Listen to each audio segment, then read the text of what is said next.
Good evening, Palm Bay.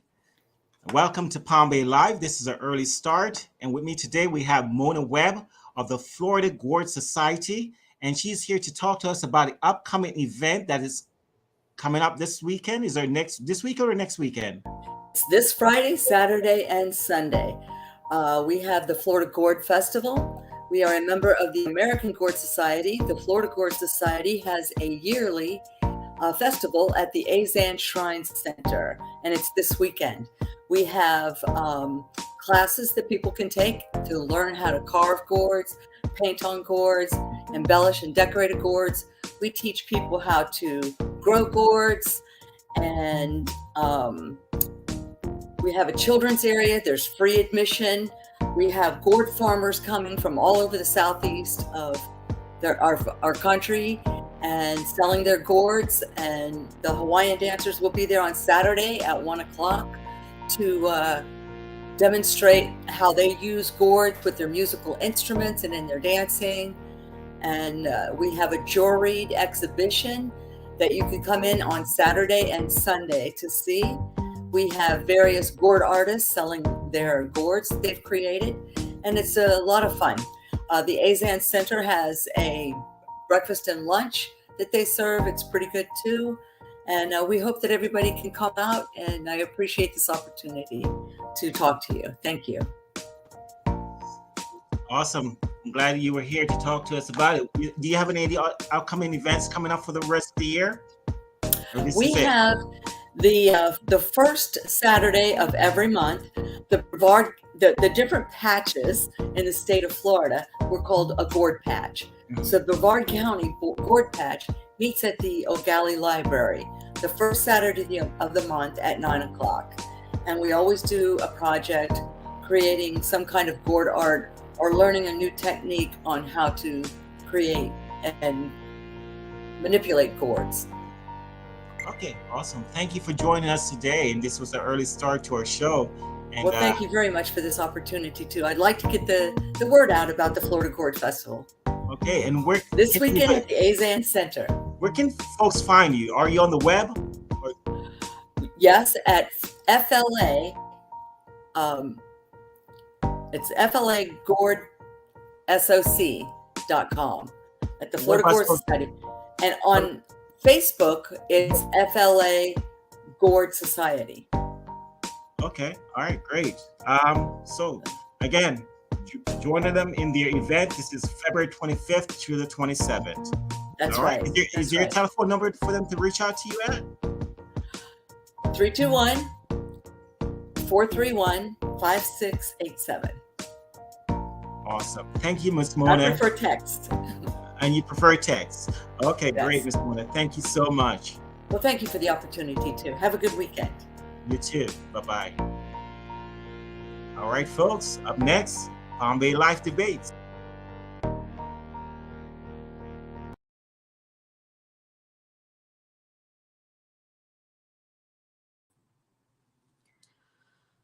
Oh, say, can you see by the dawn's early light what so proudly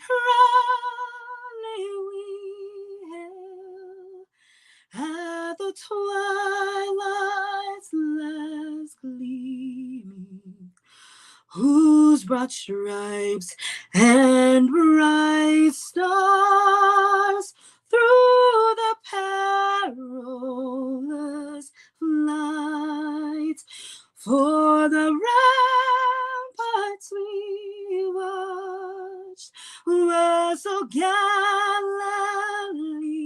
streaming, and the rockets red glare, the bombs bursting in air, gave proof through the night that our flag was still there.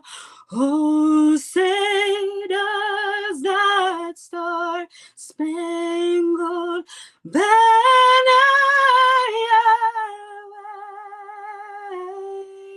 wave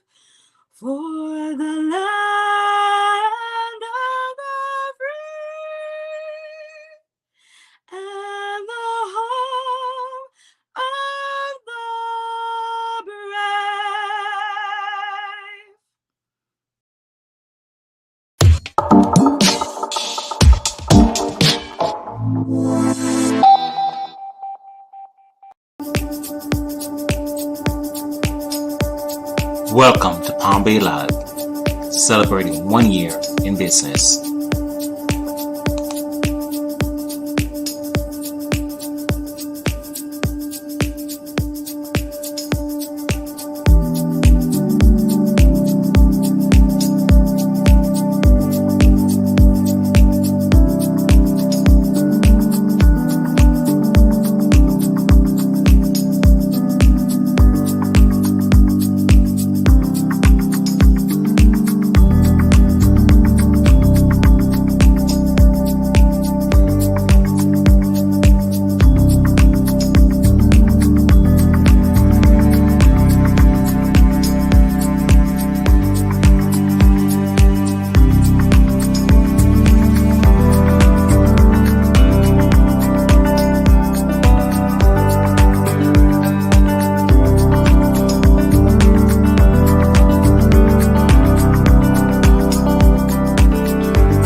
Take this opportunity Kevin's given me to say thank you.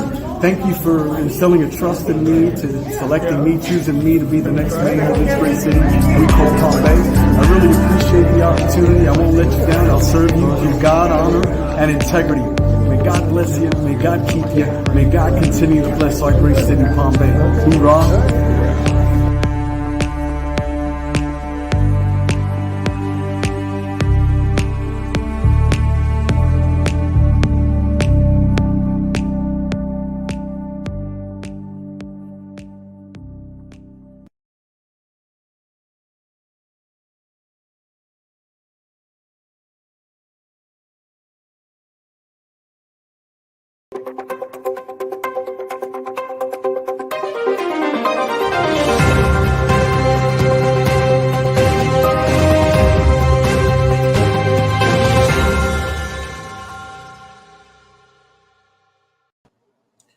Good evening, Palm Bay, and welcome to Palm Bay Live, Palm Bay Debates.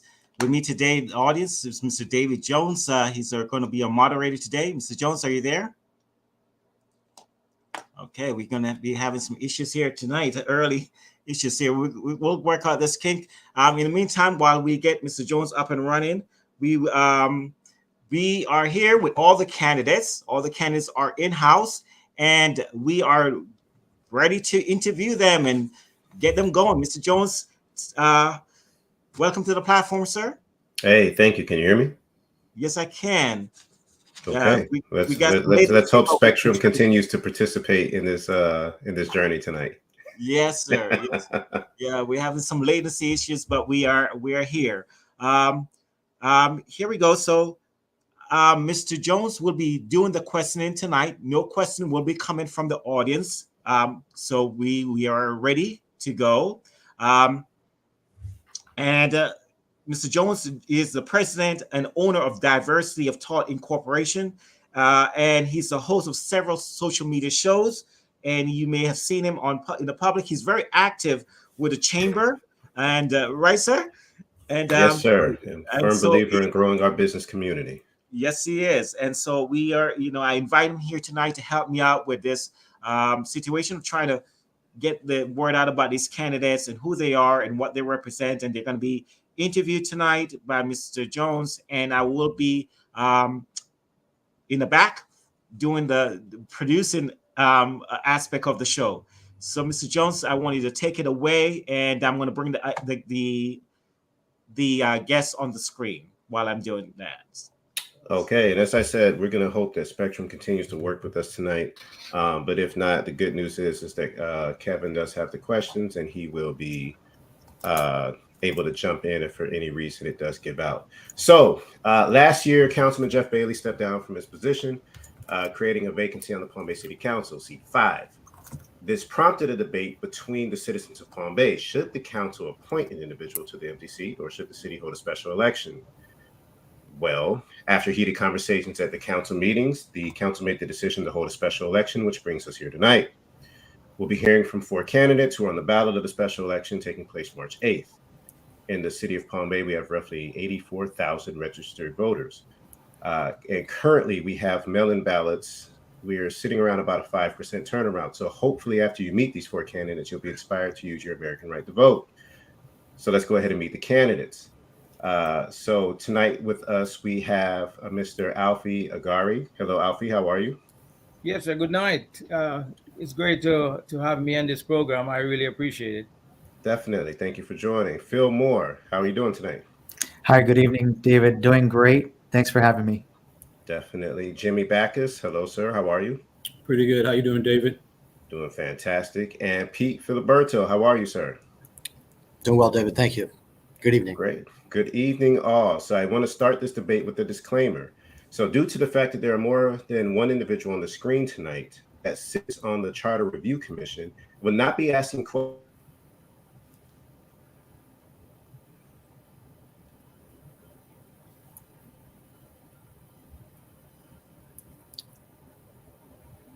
Kevin, I think David froze. Yes, we see That that. was me. He froze. Yes, we're having some technical issues there. So basically, what he was saying was due to the aspect of some aspect of the questions tonight, we are not able to ask certain questions due to Questions to avoid. in order to avoid a conflict of interest due to the Charter Review Board. Some of the members that sit on this platform tonight also serve in that capacity of the Charter Review Commission. So basically, based on that, we will not be able to pose some questions to the to them in anything relative to the Charter Review. So that's what he was trying to say. So while we're waiting for David to come back up, I'm going to go ahead and get this debate started. So 1 second. Let me get the questions up and going here. I'm sorry for that, folks. Spectrum is being annoying tonight. So just give me a second.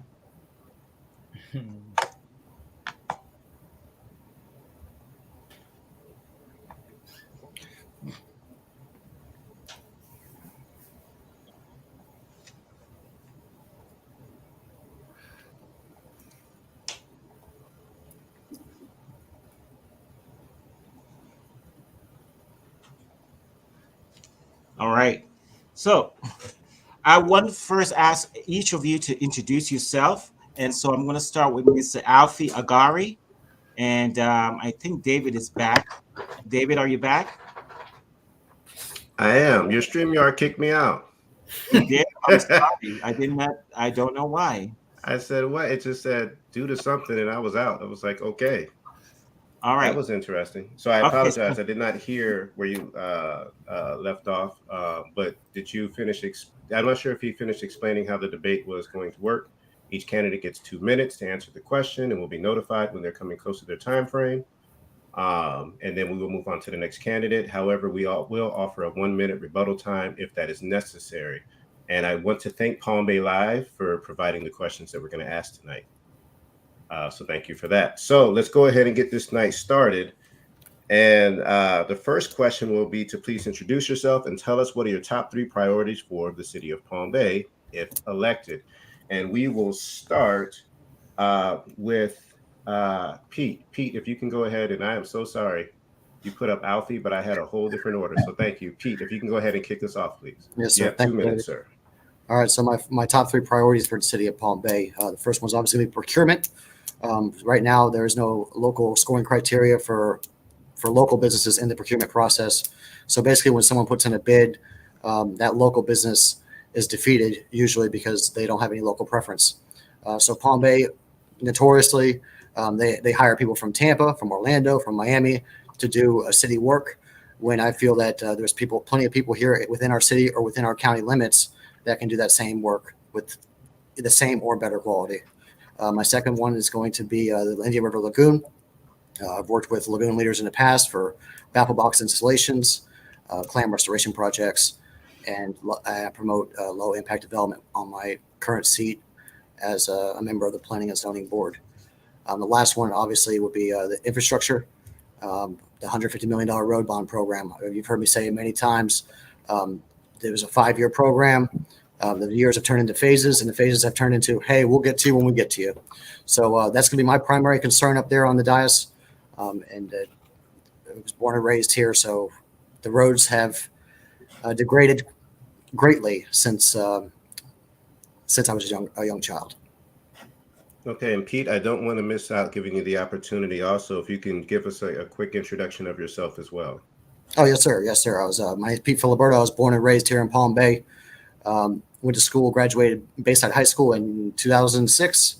Went down to Miami, attended Florida International University, majored in political science. My government career started off when I was 18 years old, first as a lifeguard, then as a dispatcher for the Surfside Police Department. I was dispatching for about 6-7 years, and now I'm here today, and I work for the Department of Veterans Affairs as a federal contractor in the cybersecurity field. Good. Pete, thank you very much. I appreciate you. Yes, sir. Next up, we will hear from the candidate, Alfie. Alfie, how are you doing tonight? Yes, sir. Good night. I am Alfred Agari, very old-time resident, long-time resident of this great city, Palm Bay. And I'm a business leader in this great city for the past 26 years, actually. And I just think with my experience as a business leader, I would love to share my experience of 26 years with the present council to make some real business decision. Okay, sir, and can you give us your top 3 priorities for the city if elected? Yes, sir. My top 3 priority is I would love to have a lot more commercial entity in our city to generate, income, revenue that we really need to really develop our vast empty space, open space, empty land we have in our city.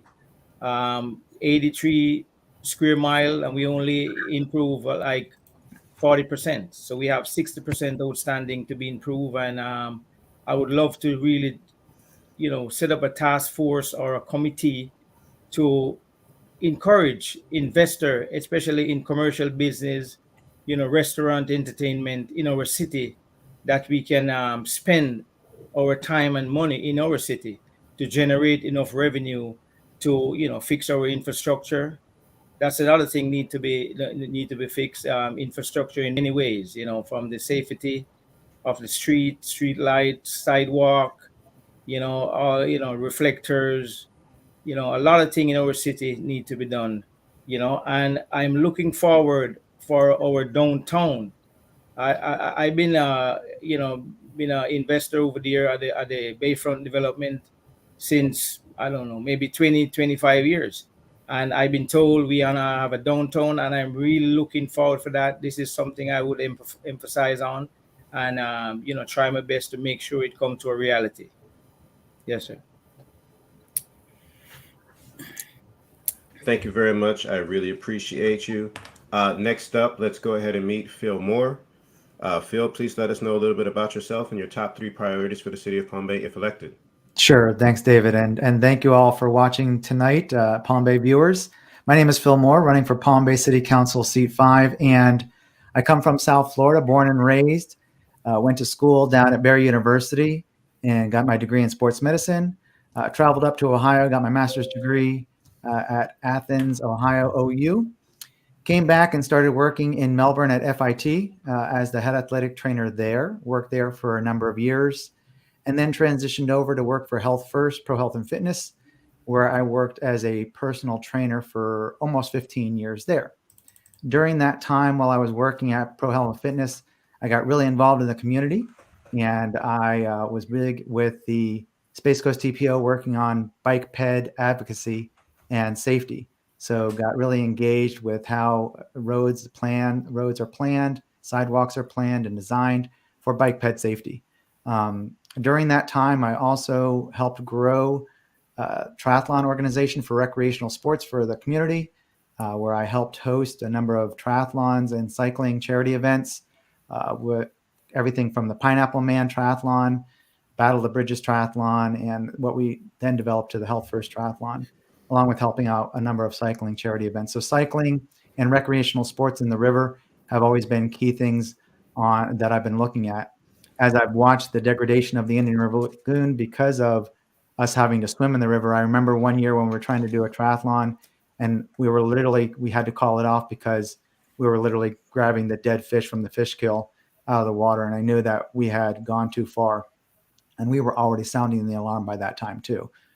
During that time when I was involved in that advocacy work, I realized that I needed to get more involved in my community, which is kind of from there. I got involved a little bit in politics, but not too much. And it wasn't until very recently that I decided to run for office, and ran for office before in 2018 and 2020 for state representative, and now running to help out the city of Palm Bay with this vacancy and this availability to try to help the city with that. So now we'll go over to some of my big issues.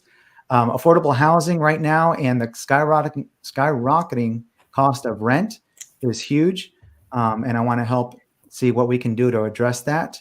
Like some of my other opponents here have said, which I'm glad to see we're in unanimity on some of these things, but infrastructure improvements are in place. They're working. Some of the things are going well, but we do need to continue to see some of those improvements happen. And I'd be more than honored to be able to help get those done as a city council member. And environment is a big issue for me. Again, I want to try to see what we can do as we're developing Palm Bay to try not to overdevelop, but make sure that we're preserving and conserving some lands for our future. Those are some of my 3 big issues, but there's many, many more things that I want to try to accomplish too. Phil, thank you very much. We appreciate your time. Jimmy Backus, good evening, sir. If you could please introduce. Good, thank you. If you could please introduce yourself and give us your top 3 priorities. Okay, my name is Jimmy Backus. I've been out here a few years now. Some of the major issues that I'm concerned about is infrastructure. Job growth is crucial. It is vital to this market. Without job growth, we can't have any economy. We can't have any stability. I see real estate growing here, which is very good.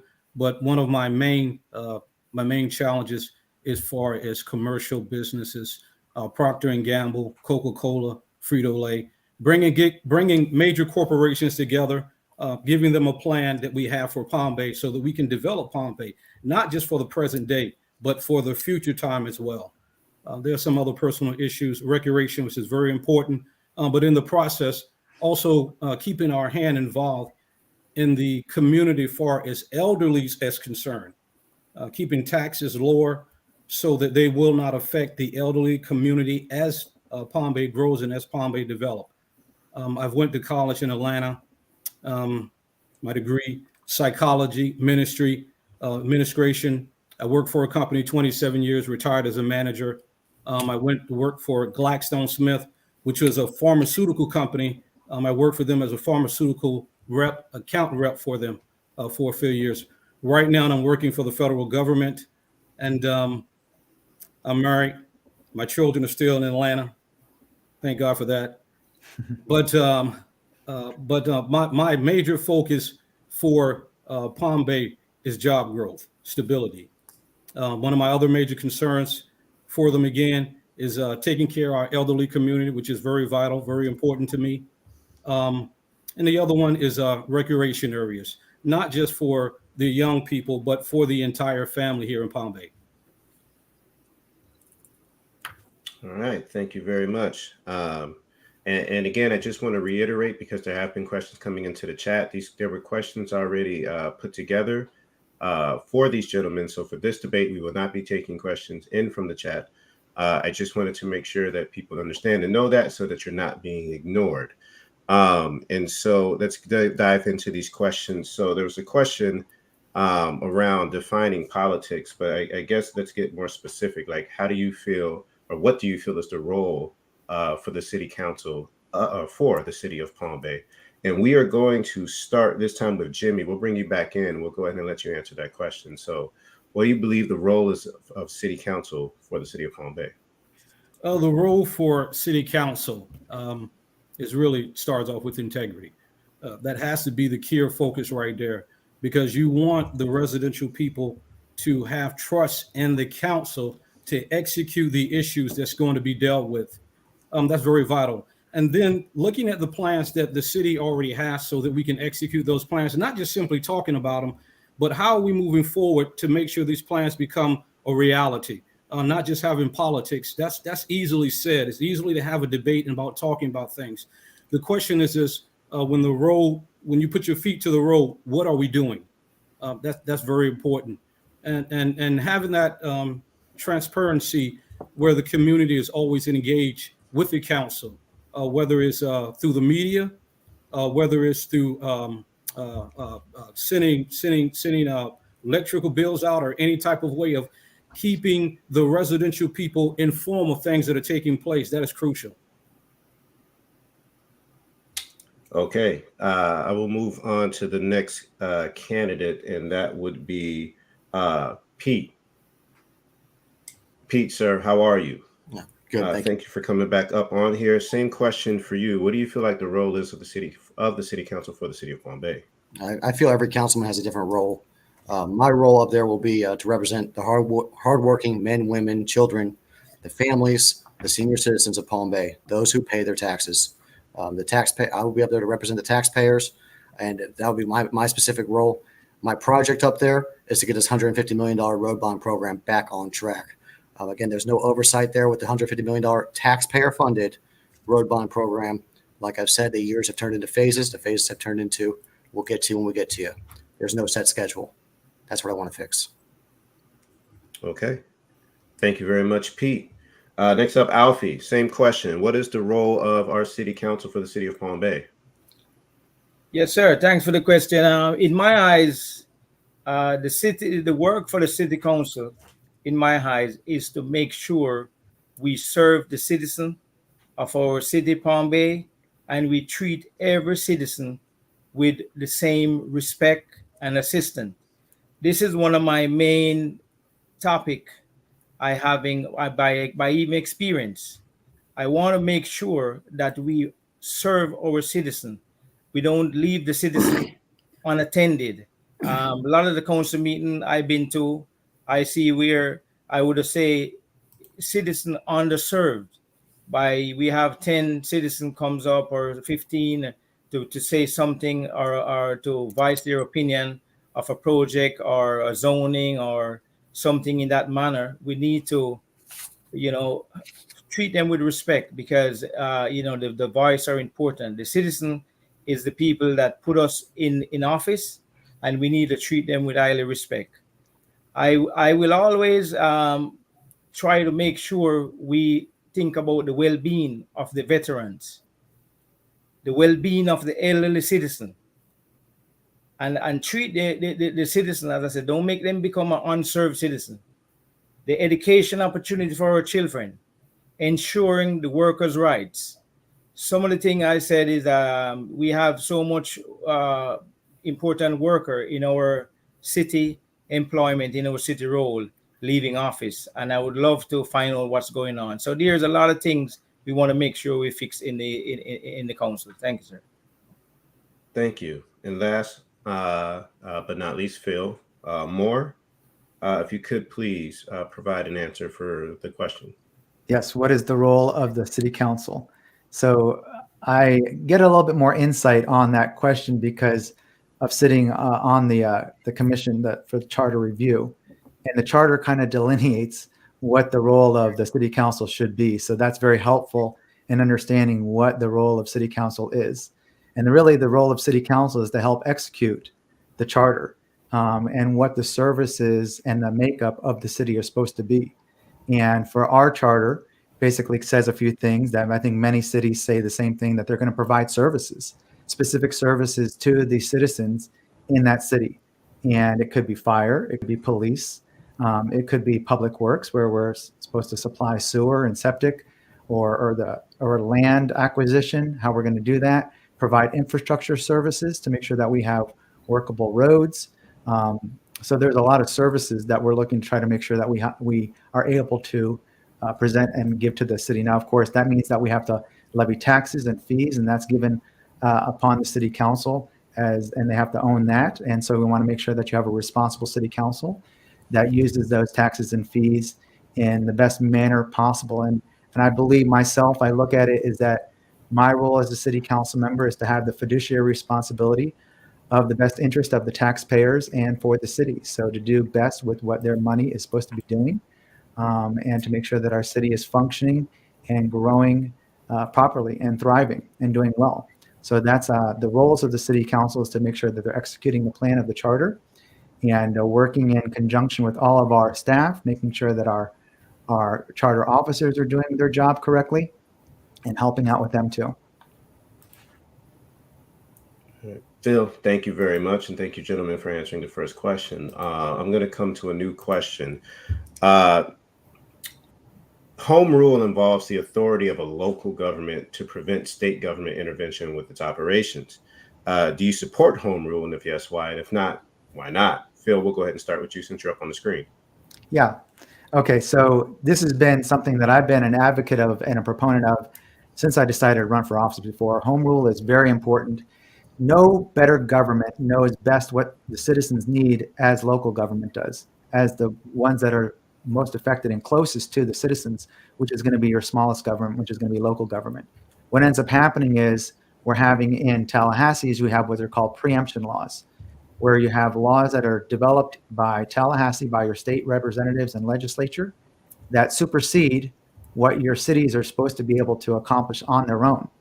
And so we have over time, over years, many years now, seen more and more preemption laws being put in place that basically restrict what your city councils are able to do to help a functioning city be able to grow and thrive.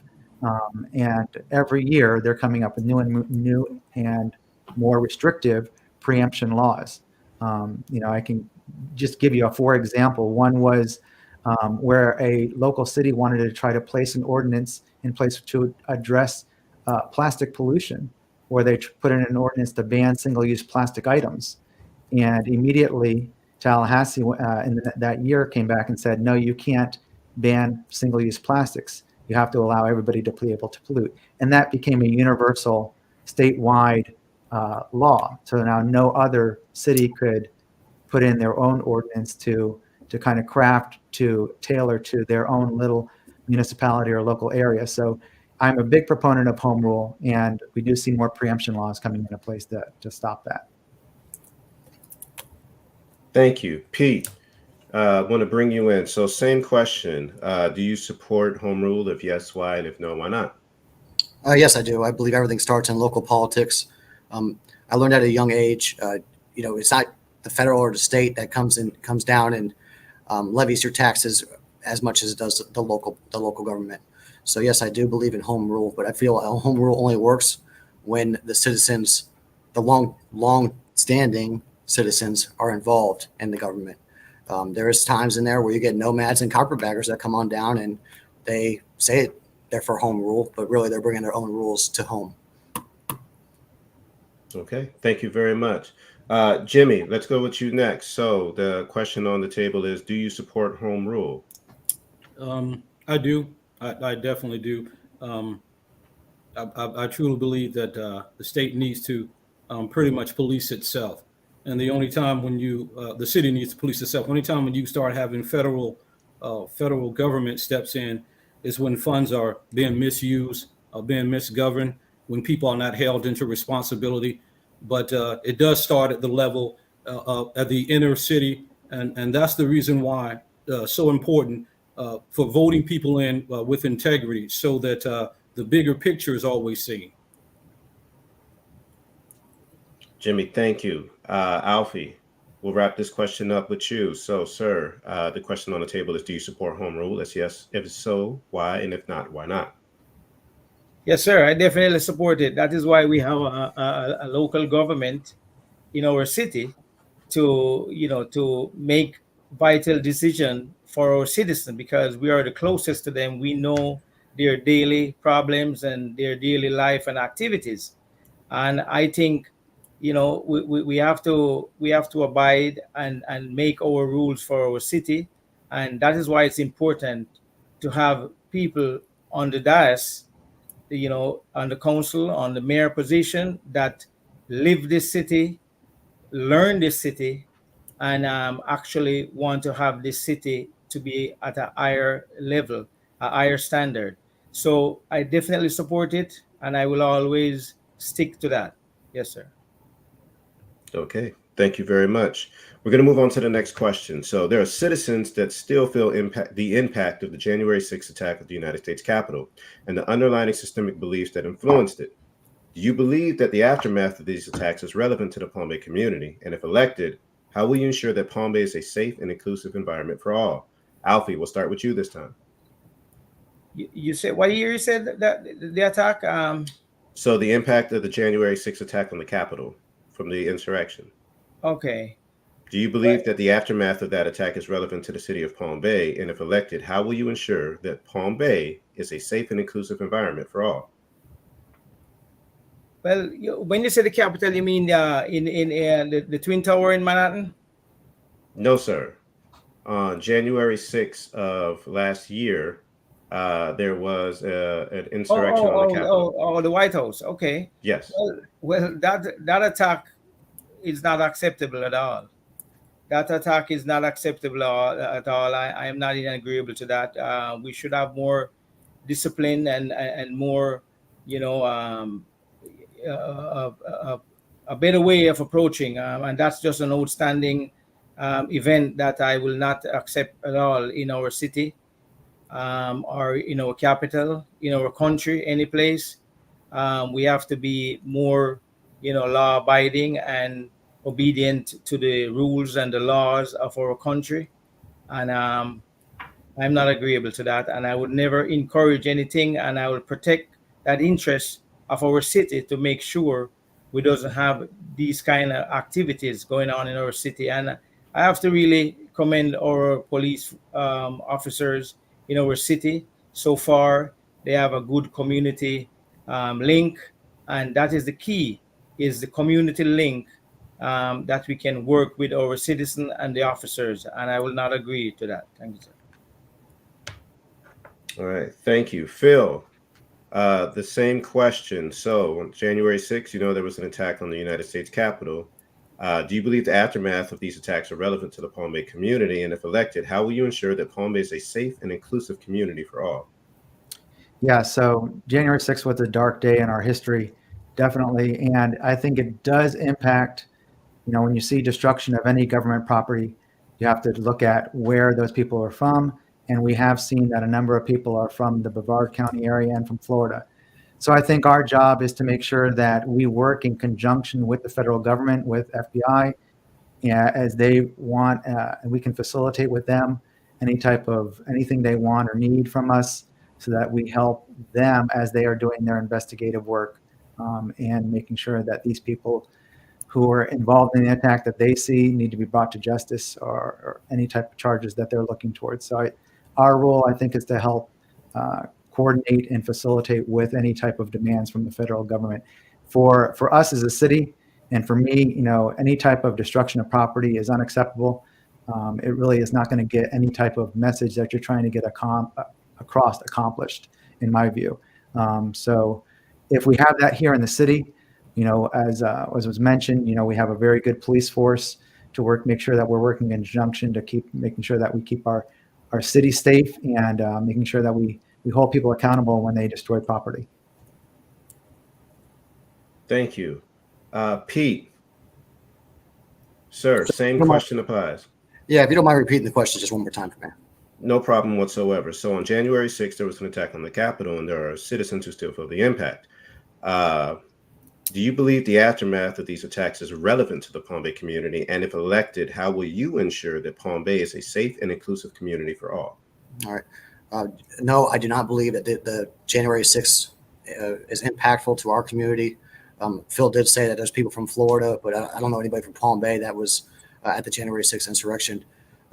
However, I do want to mention that I am a firm believer in our police department. And I feel that we need to be more prepared for something like that to happen. Just to give you a quick stat, in 1992, Palm Bay had about 40,000 residents and about 160 officers. Now, currently, that resident has tripled, and we only have 166 officers. So, in reality, we're not prepared for something like that. And I would like to add more officers to our police force. And I feel that we do need to strengthen our our public safety in both police and fire. And I just also want to mention that urban sprawl adds to the strain of police and fire as well. So as we continue to expand, it's only going to get worse for us. Thank you, sir. Jimmy, if you could please, same question, sir. Yeah, it was a pretty much a disgrace on this nation. But I do agree we need to have some type of task force in place to see that never takes place here in Palm Bay. When people want to do parades and city marches, we need to find out what their motive is, and not just put police officers out there and not know the motive of whatever group wants to go out there and march and give a demonstration, so that would never take place in Palm Bay. Okay, thank you very much. Gentlemen, I do just want to come back to one part of this question to give you an opportunity to answer the last part, because I understand from a safety perspective, we talked about the police and the importance, but is there anything specifically that you would do to ensure that Palm Bay is a safe and inclusive community outside of working with our law enforcement? And we'll go back to, I'm sorry, producer, if you can go back with Alfie, we'll go back in the same order just to give the opportunity for the gentleman to respond. So is there anything specifically that you would do to ensure that Palm Bay is an inclusive environment and a community for all? Yes, sir. Well, the main thing to prevent things like these is to make sure we have a good relation with citizens and the law enforcement. And this is one of the things, it's the best way to prevent any kind of crime and violence in your city or your community, is to make sure the police officers put that hand out to educate and being a friend. You have to be a friend. The citizens need to be a friend of the law enforcement officers. And in that way, if we set up a task force, it would be better, because it knows about things before it happens. And a good relation with the officers are one of the best cure, I think. Yes, sir. Okay, thank you. Phil, 60 seconds. You can please respond. Is there anything specifically that you would do to ensure that Palm Bay is a safe and inclusive community for all? Well, let me say that I do believe everybody has the First Amendment right to go ahead and peaceably assemble. So I want to make sure that people in Palm Bay feel that they have the ability to exercise that right. So I want to make sure that they feel included in that. But again, I have talked to our police department about these. When we do have people that want to march or protest or stand on the street on the corners, that is coordinated already. We want to make sure the police department wants to make sure for their own safety that they're going to be doing it so that they are protected. And if there is usually an antagonist group, an anti-group, that they're separated and both being able to practice their First Amendment right in a safe and secure manner. And our police force usually gets involved in that and coordinates that with those people so they can exercise that right. Thank you. Pete, you're up next, 60 seconds. Again, the rebranding of the question is, how would you ensure that Palm Bay is a safe and inclusive community for all? Yes, sir. Well, the simple answer for me is to provide police and fire with the tools they need in order to keep Palm Bay safe. And I just want to add that I was born and raised here. I used to play in the parks here. Palm Bay to me feels safe, but that does not mean that future attacks or anything like that could happen. So we need to provide police and fire with the tools we need. And we have been doing that recently as part of the budget committee. We put body cameras on police officers, not only to protect the citizens, but to protect the police officer himself. So I have been proactive on that issue. And that's the way I feel, sir. Thank you very much. I appreciate you. Jimmy, again, the rebranding of the question was, if elected, how will you ensure that Palm Bay is a safe and inclusive community for all? You have 60 seconds, sir. I guess really developing the police department. That's the only thing. If we're going to know about major protests that's going to come in, we need to ask for federal help, period, because things can get out of hand with people coming from different cities, different states, wanting to protest, whatever it may be. We need that assistance on a federal level. Okay, thank you. We're going to move on to the next question. So as I stated earlier, the there was heated conversations amongst what we should do with this vacant seat. So my question is, do you think the special election is a strain on the city's budget, or should we have saved the city money and waited until November to fill seat 5 during the general election? Pete, I will start with you this time. No, I do not feel this was a waste of money. I feel that the residents of Palm Bay deserve a voice and a vote. As of right now, from the way I'm here, I can speak about the charter board. I'm not on the charter review committee, but I know that there's some people out there that want to get rid of it and make it appointment only. To me, and also add a raise to the council and to the mayor. To me, that's taxation without elected representation. So I would like to see a special election if a vacancy occurs on that aspect.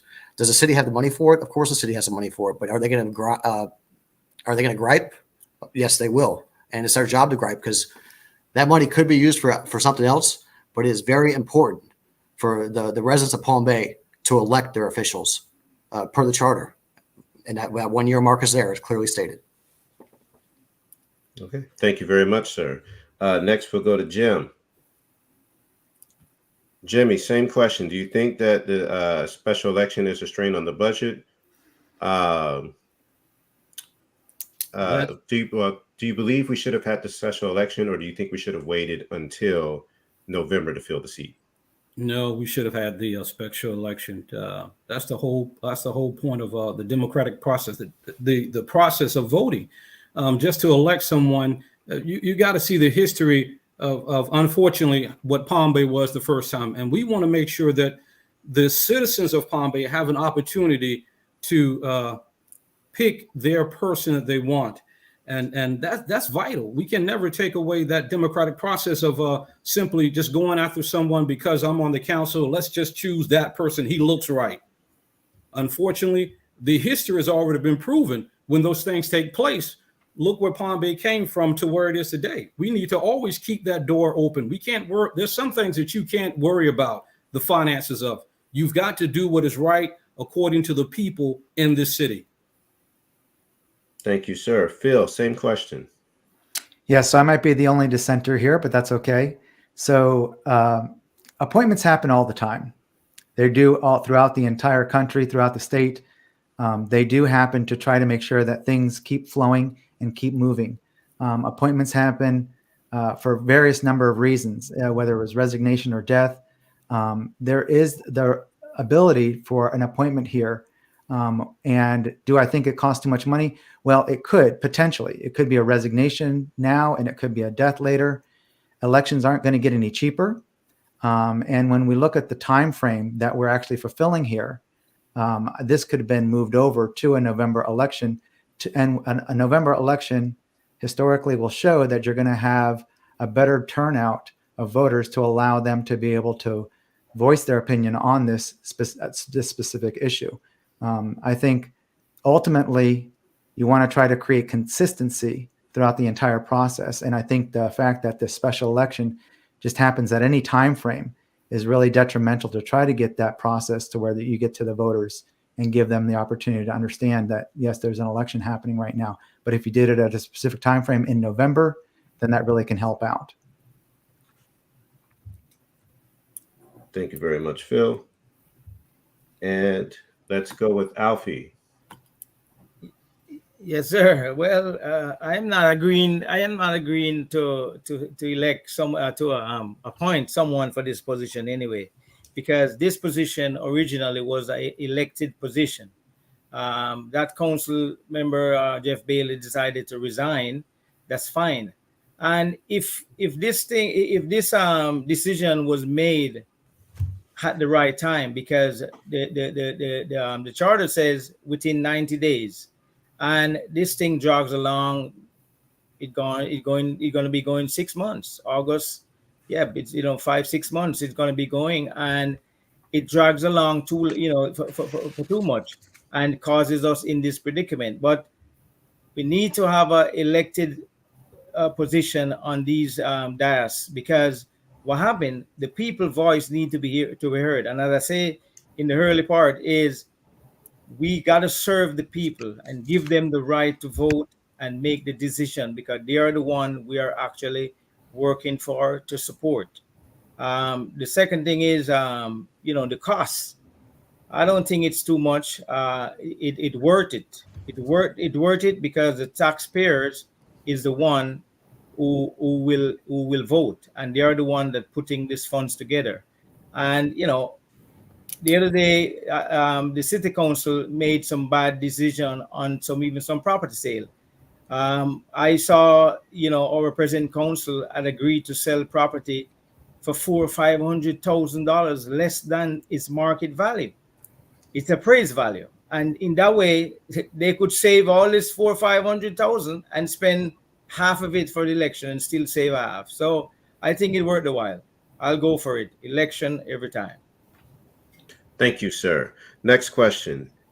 Have you attended, and this one we're going to start off with Jim, so if you can bring Jimmy up, please. Have you attended any of the comprehensive plan town halls that were held throughout the city?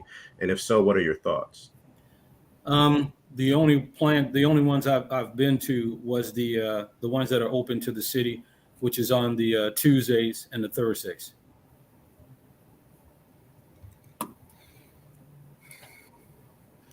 Okay, and so what were your thoughts of the comprehensive plan town? So you have not attended any of the comprehensive plan town halls? The comprehensive plan, I haven't attended too many of them. More of what the city is doing as far as the meetings they hold on on Tuesdays and Thursdays. Okay, I appreciate that.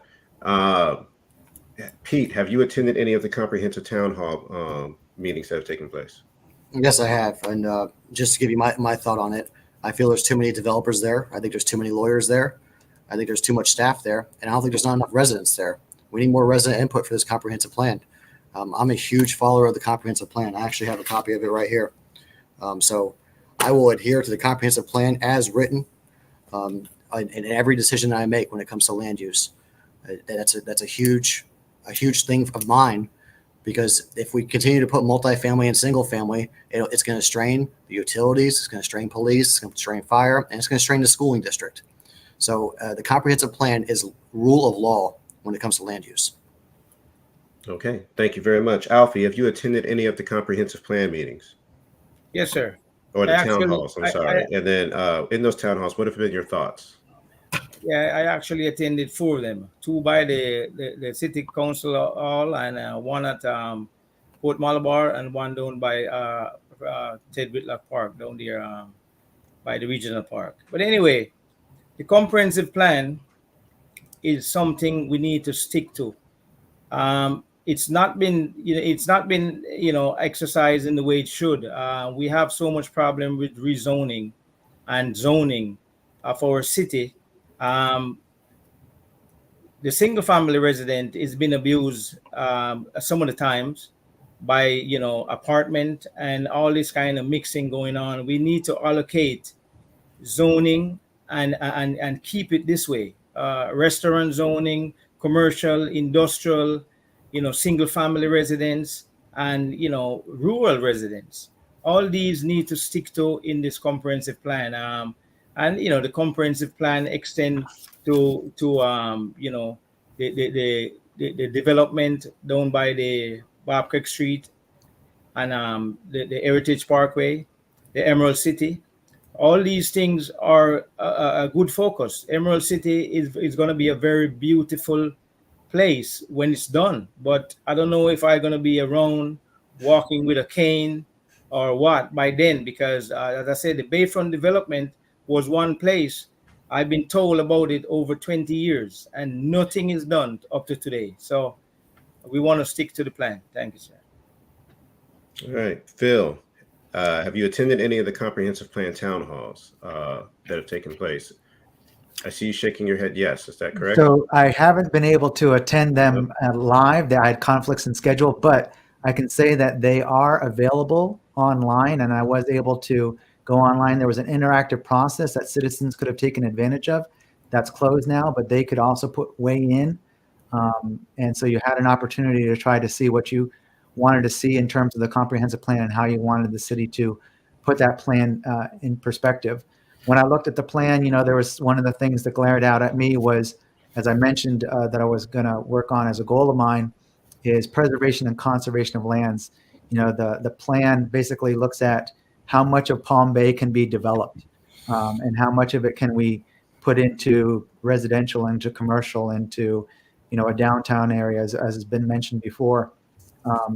But there wasn't anything and it stood out to me that there wasn't a lot for conservation and preservation for environmental lands, and that's something that I would be looking at in looking at the comprehensive plan. It does have a lot in there, so you're looking at the GO roads and how roads are developed, and the bonds and stormwater and how that's going. So there's a lot of moving parts in that comprehensive plan. So there's a lot to have to try to look at for that 2040 plan. It's a lot to look over. All right.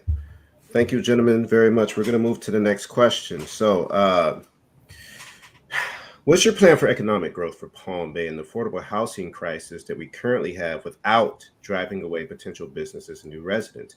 Do you have specific ideas or a plan on how to decrease rental prices and make houses more affordable? And Phil, he has you up on screen, so we'll go ahead and start with you. Yeah, so affordable housing is a crisis right now in the state of Florida, and probably in other places in the nation too. One of the big issues that we have to deal with is the fact that we have monies that go to this fund, the state fund called the Sadowski Trust Fund. And every year, money is rated from that fund at the state level. And that doesn't give us the tools we need to be able to deal with affordable housing at the municipal level, at the local level. That fund, that trust fund, is supposed to be there so that we're able to go ahead and help out with affordable housing. Now, what have I done? Sometimes we have to be our own problem solvers. I reached out to some local areas. There are 4 developers here in Palm Bay that have developed areas for Section 8 housing and earned income federal credits. And I reached out to them personally as I'm running for office to try to see what we can do to make sure that we're actually developing more of these types of properties, because there's a backlog right now. They've got a year-long waiting list for people who need to get those affordable types of places, and we just don't have any right now. But luckily, in my discussions with them, they were encouraged and wanted to see if they could develop in another area in Palm Bay.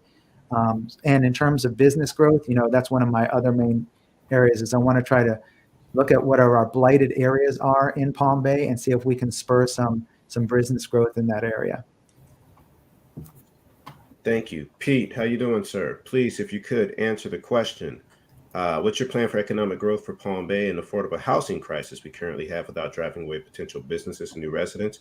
And we are also looking if you have any specific ideas or examples of how you will help to decrease rental prices and making houses more affordable. Sure. So obviously Palm Bay is a hot market right now. And I don't see an affordable housing crisis in Palm Bay, mainly being because we're building so much multifamily housing. With all that multifamily housing, it's gonna price the market to be a little bit more even. If there is an affordable housing issue, it has to do with inflation, and that will eventually go down as well. So getting into the business standpoint of it, I would like to see something like Melbourne has, a small incubator that's capital funded, like Groundswell. I'd like to see one of those in Palm Bay, and then have 2, 3, 4, 5 businesses in there that are startups. And then one of those startups is eventually going to pop off. It just happened last week with Tomahawk Robotics. It started off in Groundswell, and then they moved next door. They built a building next door for Tomahawk. And you see that little net there on US 1. They're flying their drones all over the place and everything. It really is a remarkable story. And now Tomahawk is so big, they just bought the old Walgreens on O'Galley and US 1. So there's definitely success stories there when it comes to incubators. I'd like to see more incubators in here. And I just want to mention to the audience out there, Palm Bay is lacking in a coffee shop. I'm talking a coffee shop where you can do some remote work in. So if any of you Palm Bay residents want to get into a business, open up a coffee shop, please.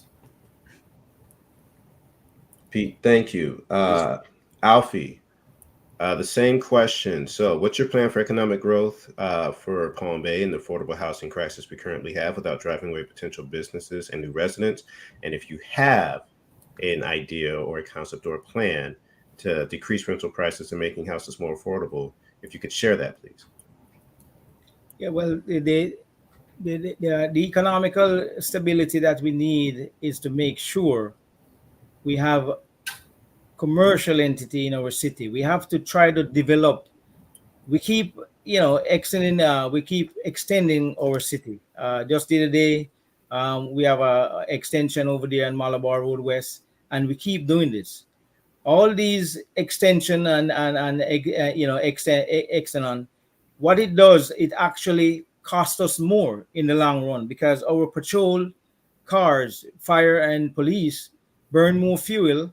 The vehicle gets shaked up more and more. We have 791, say 800 miles of road in our city to travel. So we have to make sure we generate income for our city to operate economically.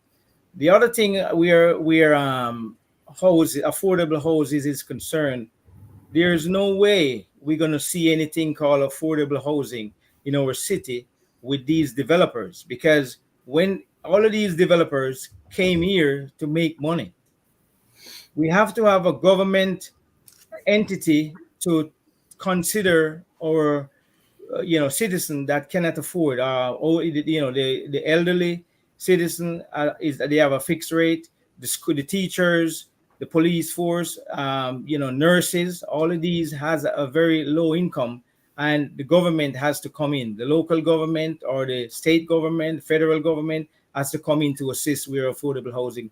But none of these investors gonna make any affordable houses. They are in it for the big money.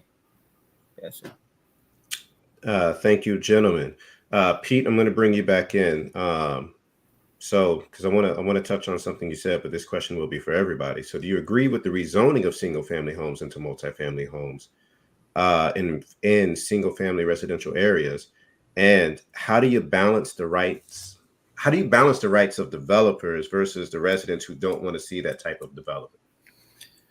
First of all, I disagree with it altogether, and I have fought it time and time again.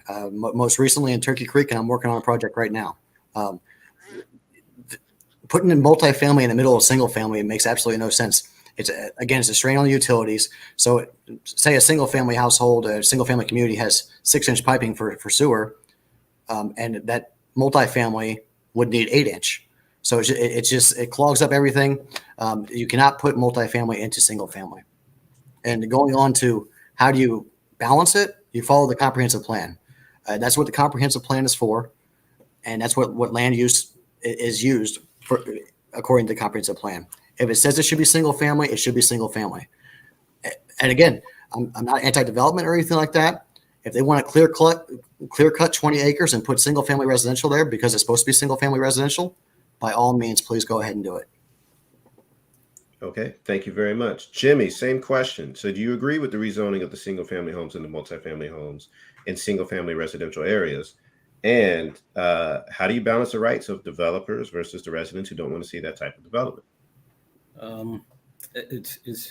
You can't really stop development. That's just an investor perspective. When it comes to single family homes, you want to keep the area completely single family homes. It's like I said, you can't put, you don't want to put $1 million neighborhood up next to a neighborhood that's 200,000. It just won't go. And an investor won't do it. But far as getting lower income homes, there are so many plans that the government have. Fannie Mae, HUD homes, a lot of banks that do foreclosures on homes resell the homes at a lower value. The question is, we need a program at the city level so that we can advise people homes that are cheaper, homes that are low cost, so their families can afford them. Thank you, sir. Alfie, it's the same question. Do you agree with the rezoning of single-family homes into multi-family homes and single-family home residential areas? And how do you balance the rights of developers versus the residents who don't want to see more development like that? Well, I disagree totally to that. That's why I mentioned about the zoning. We need to stick to a zoning and make it work. The multifamily homes can set up in a different location. It's just like an example. We have a golf course, the only golf course we have in Palm Bay down there, and they are planning right now to do an housing development of about 390 houses right in that neighborhood and take out the golf course that we have and the only golf course we have. These things are wrong, and that we have so much vacant land in our city. So the council need to direct, or the growth management department need to direct these investors, encourage them to invest, but please do it in the right area, the right community. Even at Section 8 houses that was mentioned earlier on, we have enough vacant land in our city that we can direct affordable housing, because this affordable housing or the Section 8 housing, it creates a different community environment than a regular single family home that people had, a nice house and well maintained yard, and looking forward for that spacing. You could rezone a year for Section 8 houses, and you build quite a few and have them in that area. You're putting a shopping area or something, in the commercial section of it, and make it comfortable. So zoning, we need to follow zoning and keep it this way. That is the only way we're going to have a beautiful city for a long time. Yes, sir.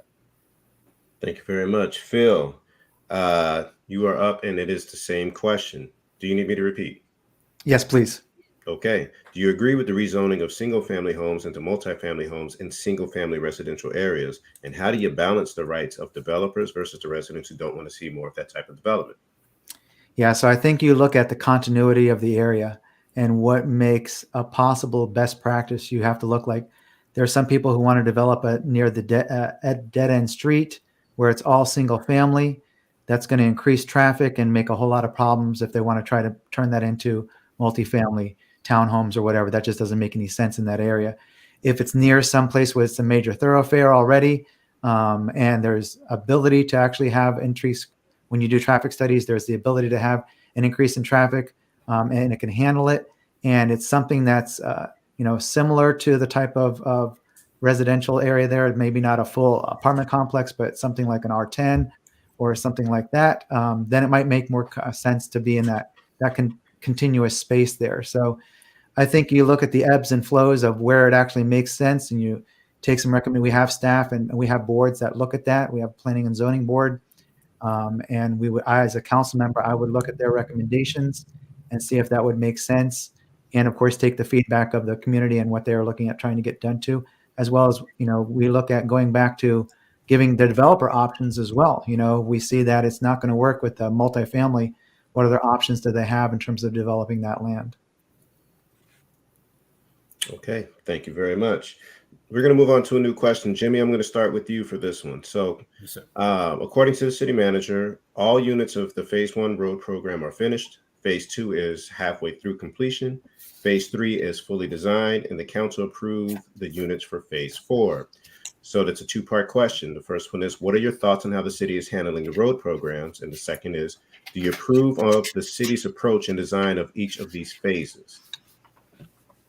I do. I've actually I've downloaded the road bond program. The city and the city seems to be focused on it. They actually executing their plan. The plan is going forward. I pretty much wouldn't change anything as long as they continue to stay on focus. That's the main thing. But right now, I see them being on focus. I actually sat down with the city manager, and from what we discussed and what I see, they are still executing that plan. Okay, thank you very much. Alfie, same question. Do you need me to repeat? Yeah, go ahead, sir. Okay, so according to the city manager, all units of Phase 1 road program are finished. Phase 2 is halfway through completion. Phase 3 is fully designed, and the council approved the units for Phase 4.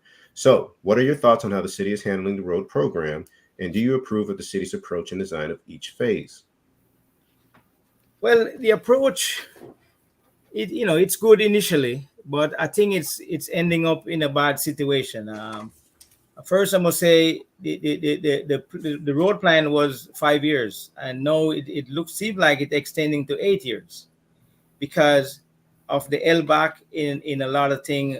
The funds, been spending. We already allocate $100 million. $50 million was allocated in July of 2019, and another $50 million on January 2021. And phase 4 and phase 5 is in a deplorable state, especially phase 5, unit 49, and it's not even on the it's not even on the prep where they know where they're heading with that section. It's still just blowing in the wind. And as I said, it seemed like the cost of things are escalating. When the project started, the asphalt was $90 a ton, and I think it's now $135 a ton. So cost is escalating. The condition is worse because phase 4 and 5, it has far more need to be done than they anticipated. So I think it's going in a in a negative direction at the moment. So it needs to be attended properly, in a sense where they can make sure that it goes through in the way it makes sense, and the funds, the 150 million, may able to do it. And it seemed like it may not, because the first phase cost $31 million. The second phase estimated as $37 million. And, the fourth phase, the third phase is 31, the fourth is 13, and the last phase, phase 5, is $35 million. And in that way, the funds may be not there in the end of the day, but we see what happens.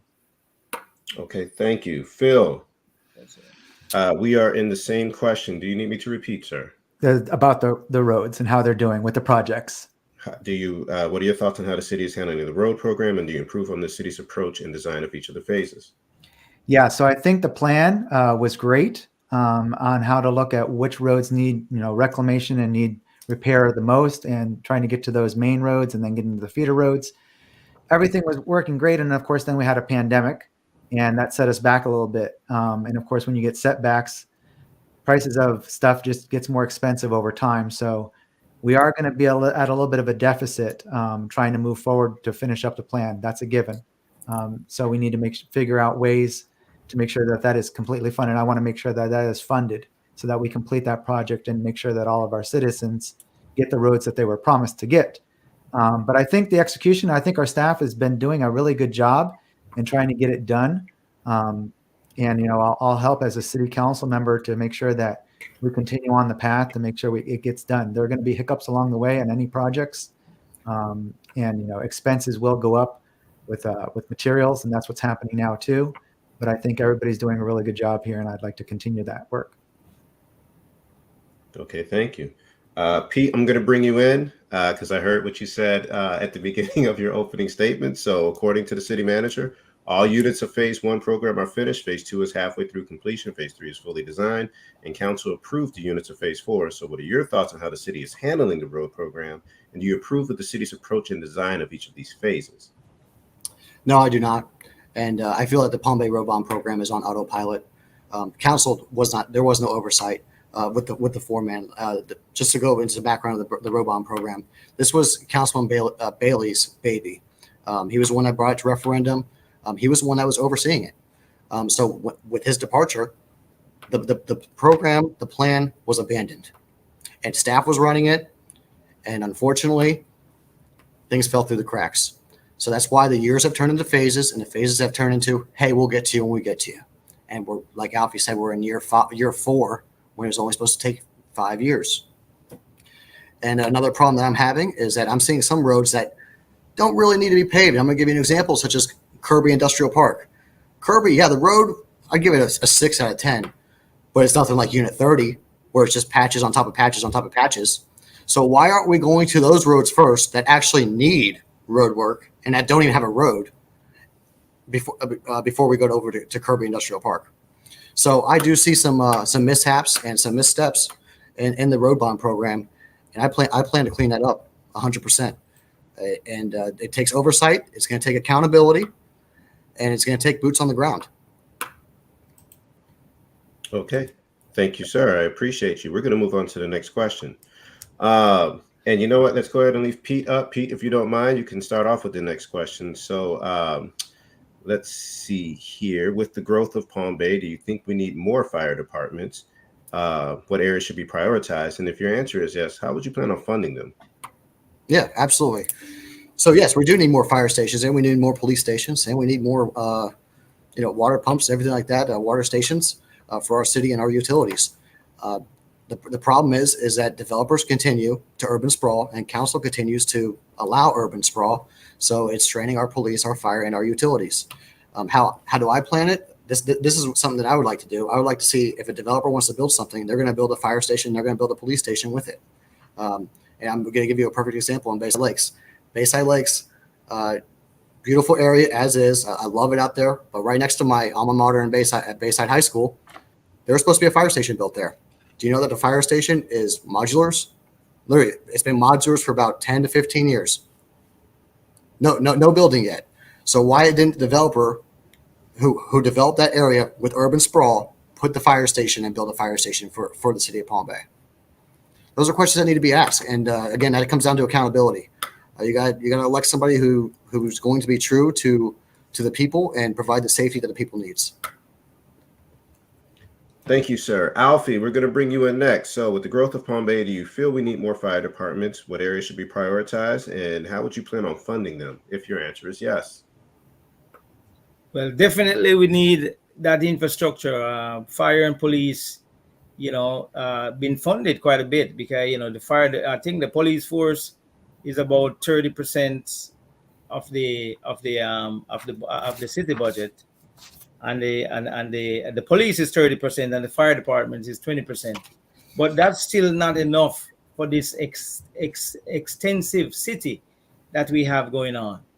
And I mentioned it before, we have 800 miles of road to cover in our city. The fire station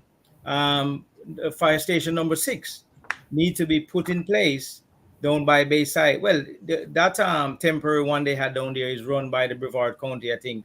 And then we have a fire station 7 coming up here on Palm Bay Road that they demolition that site not too recent. But the funding is for this number 7 is a grant. A grant funding is available for that station. I don't know when it's going to be starting, but I guess pretty soon because it's already demolition was done.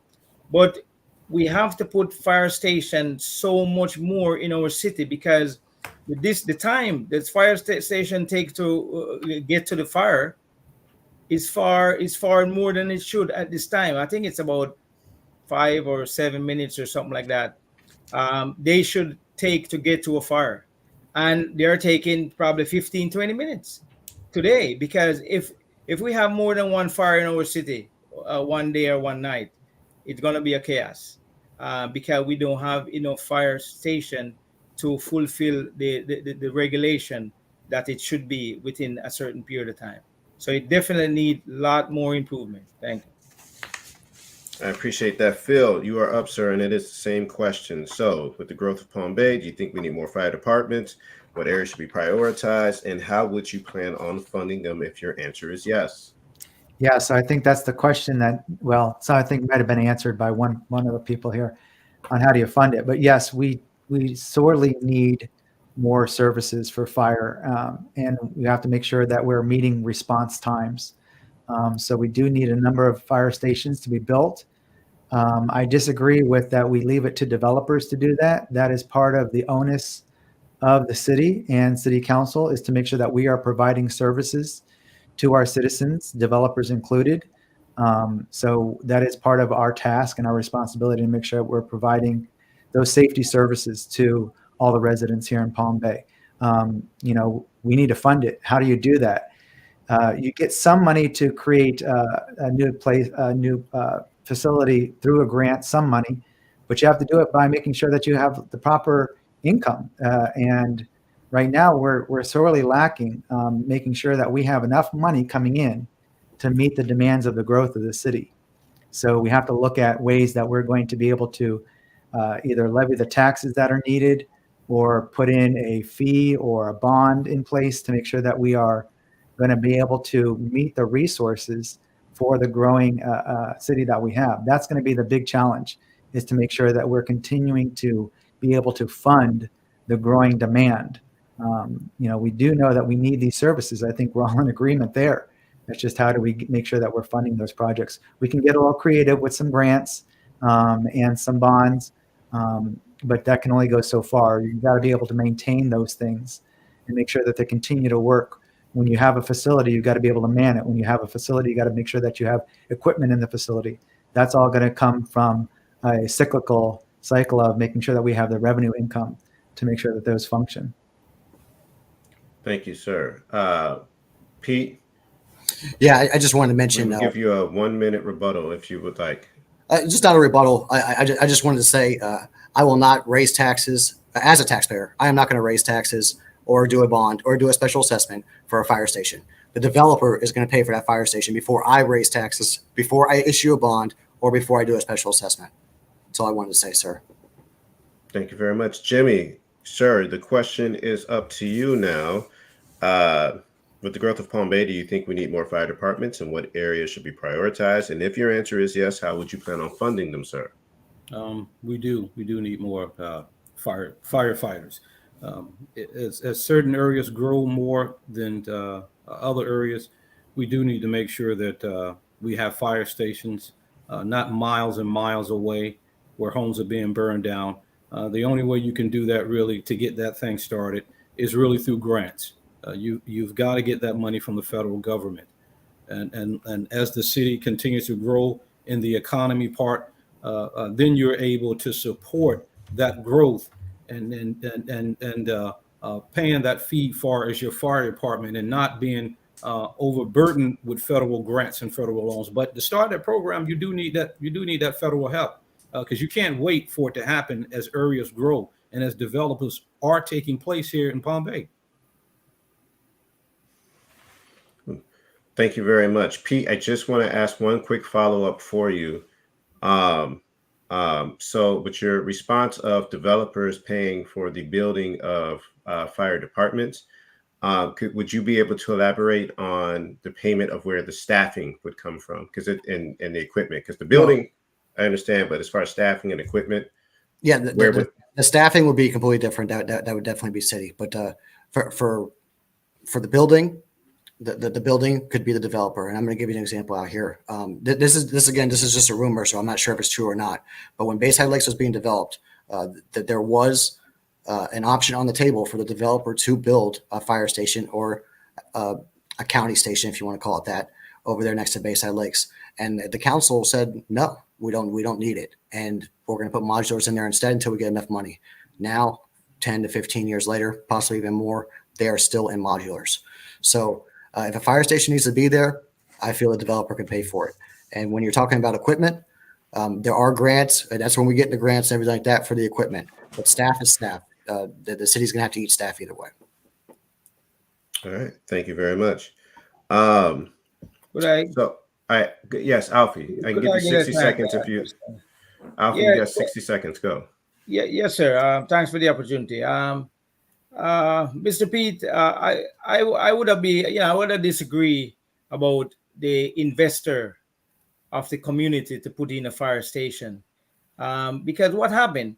The fire station is an infrastructure for the city, and we can't be burdening the investor too much on roads, safety, traffic light, traffic sign, and all this, and they have to run. They have a lot more expenses to do. I think we should have really, as a city, bear that in mind that is our responsibility. We are supposed to be there to provide safety for our citizen, and that's what we are there as a council member. So I think the investor may be able to assist certain way with a turn lane or something, but not to erect a fire station. No one knows. I think it's going to be too much burden for that investor. Sorry.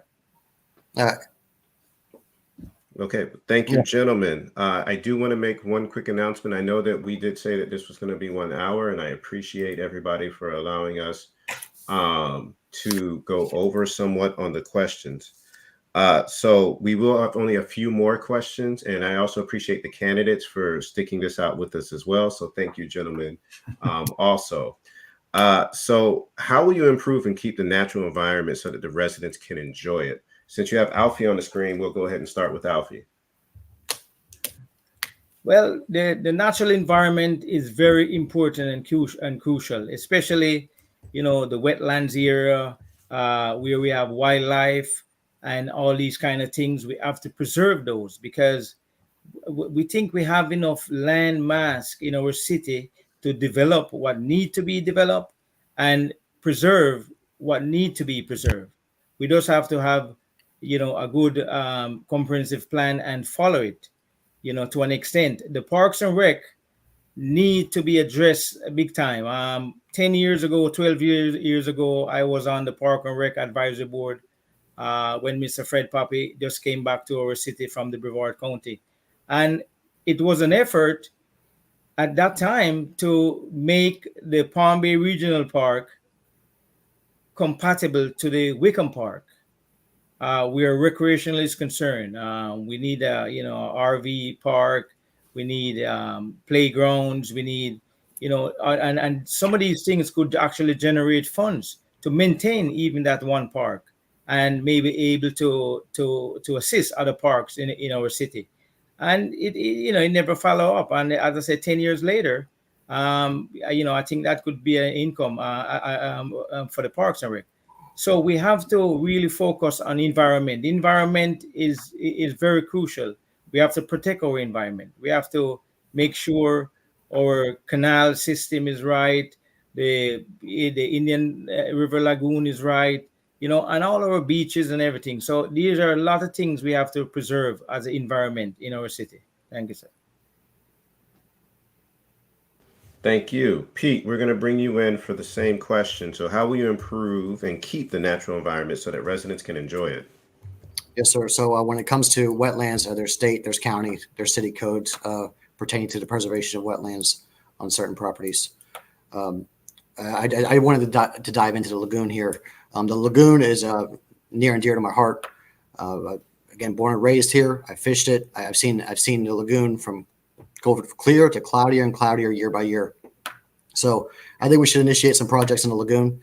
My favorite project that I like is the clam restoration project. So we dump a bunch of native clams into the lagoon, which filter the water, which then has a symbiosis effect to grow seagrass, and then the manatees come and they eat the seagrass.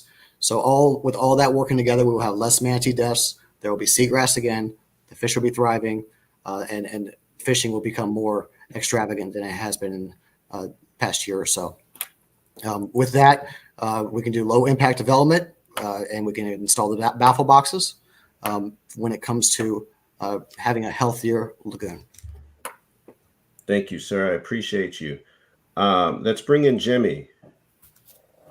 Jimmy, sir. So the same question: how will you improve and keep the natural environment so that residents can enjoy it? Well, I guess in the process, I say in the process of developing, we as a city council, they do need to map out certain areas to make sure that development is not just running amok. It's not every single place. As I said before, I sat down with the city mayor.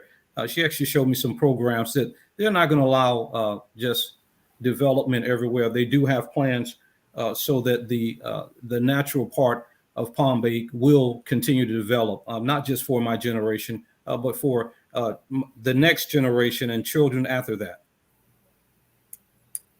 Thank you very much, sir. Phil, same question applies for you, sir. How will you improve and keep the natural environment so that the residents can enjoy it?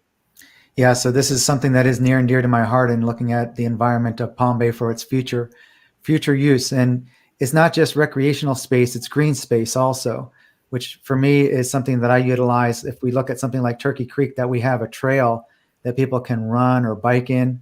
And right now in Turkey Creek, there's even a contest going on between the city of Malabar and the county, because there are residents who want to use that area for recreational use, but it's also preserved for endangered species, which I appreciate as well. But I know the director of EELS is the program that helps manage that land. And I spoke to him and I said, look, what it really tells me is that there's a lack of recreational space for our citizens. And that's what's really needed. And Palm Bay needs to try to step up to the plate and provide that. And I want to help manage that. I've already spoken again, as many people have, but to our city manager. And I told her it is one of my top priorities as we are I feel like Palm Bay is just development, because we're in this cycle of that we need that money, that revenue coming from development that we aren't even have on the radar really, where we can put together some preservation and conservation of lands. If you look at the maps where we have zoned for that, it's literally the outskirts. It's right near the St. John's Water Management District, which is basically the exterior of Palm Bay, and nothing really in the interior of Palm Bay. So it is a priority. And to Mr. Filiberto's point, yes, the Inner Lagoon, we've both watched it die over the years, but it's a multifaceted approach as to what we're going to be able to do to fix it. I wish, one problem would solve it all, but, with muck removal and I follow the MRC and I follow the science as to what we need to do to try to improve it, stormwater, try to get the detritus out of there, muck removal, and hopefully we'll start to see some seagrass thrive and grow. But I think it's a multifaceted approach. We've got a lot to still try to do to improve the Inner Lagoon and other areas for our environment. Thank you. Phil, you have a 60-second rebuttal. You can go, sir. That would be Pete. I'm sorry, Pete. I apologize. No worries, no rebuttal. I just wanted to make a correction on Phil Moore, and you correct me if I'm wrong, sir. I don't think that's involving Turkey Creek Sanctuary. I think the project you're speaking of involves first it involved Jordan Scrub Sanctuary behind Harris on US 1 and Malabar. And that's right. The second one would be Malabar Scrub Sanctuary, which is behind the Malabar Volunteer Fire Department. I don't think Turkey Creek Sanctuary is involved, but if it is, you just tell me something new, sir. No, they can join. Thank you, Mr. Filibuster. They can join where they meet up, and I meant to the Malabar Scrub Jay Sanctuary down off Malabar Road. All right. Thank you very much. And ladies and gentlemen, thank you for sticking this out with us. We have 2 more questions before we will get to the candidates' final thoughts. And I tell you what, we will go ahead and Pete, he's got you on the screen. So you put your hand up and you get to ask the next question. You get to answer the next question. So do you think city council members should be property owners? I do. Honestly, I do. But I did run for council when I was renting back in 2020. I eventually bought my house while I was a candidate too. But I was born and raised here. So, but yeah, now that I'm a property owner. So I feel that I'm more in tune with where my taxpayer dollars are going. And if you rent here, there's a possibility that you are a nomad or a carpetbagger and you can just leave and pick up and go. Kind of like what happened, I don't know, 3-4 months ago. So I do like to have a property owner on council, but it's not like I'm going to institute a law saying, hey, only property owners belong on council, because I don't think that's right. If you're a resident of Palm Bay, you deserve to be on council. Thank you very much. Phil, do you think that city council members should be property owners? Yeah, no, I don't think that should be a requirement to be able to sit on city council. I think if you are a renter, you obviously pay taxes into the city, because there's nobody that is going to be a landlord that actually says they're going to just equate out the portion of the taxes and they're going to pay that. The renter is going to end up paying the taxes. They're going to pay HOA fees. They're going to pay everything that is needed to make sure that they can live in that property and that the landlord isn't paying those fees. And probably on top of that, they're going to be paying some type of profit that the landlord wants to gather from that. So renters should absolutely be able, they're citizens, they're residents here in the city. They should be able to do everything that everybody else does, run for city council, participate in our government. I think we've moved past the time where landlords were the only ones, the lords of lands were the only ones who had to say in what happens. And thirdly, I'd like to say I really do, think that residents who are renters should have a big say in what happens in Palm Bay, because 18 to 20% of Palm Bay residents are renters. So they have a huge impact on what happens to the city. And I am a renter. So as a renter, I would be honored to be able to sit on city council and represent the renters, who are the 20% of the people who are here in Palm Bay and renting. Thank you very much, sir. Jimmy, you are up, sir. And the question is, do you think city council members should be property owners? Property owners. Not quite. I've got to agree with him. I just have my house. I'm glad about it. It's mine. The question is, does a person truly live here? And that's the main thing. Making sure that he or she if the person is running here, that you are a part of this resident, and that you're committed to the people of Palm Bay. Not that you're living here, living there, changing addresses over here, over there, because I said integrity is everything. And that's what the residential people of Palm Bay wants to know and wants to be ensured of the fact that you're committed to the position that you're going after. Thank you, sir. Alfie, do you believe that city council members should be property owners? Definitely. I think they should have been the charter committee. I think they need to add this to it too. The charter need to dictate or stipulate the requirement of our council member and of our mayor in our city, because there are so much things that are happening in our city. I think I don't even know what are the qualifications to run for this office. I don't even sure, because I was at the council meeting the other day and two ladies came get up and says they would like to know what are the qualifications, what causes a candidate to be qualified for this position, and they couldn't get an answer. I guess they have to do investigation by the state or something else. But what I'm saying, property owner, you have to be a property owner for more than 5 years. I think you need to be financially stable in this city to even think of governing this city. And we all fill up a financial statement, but I don't even know if anybody they may throw it in the trash can or something, because nothing is done. The last time when I was running for mayor, one candidate was totally blind. One candidate never worked. He never worked. He's on welfare. I guess his wife is on welfare too. These things are, to me, in my eyes, that's gonna lower our standard big time.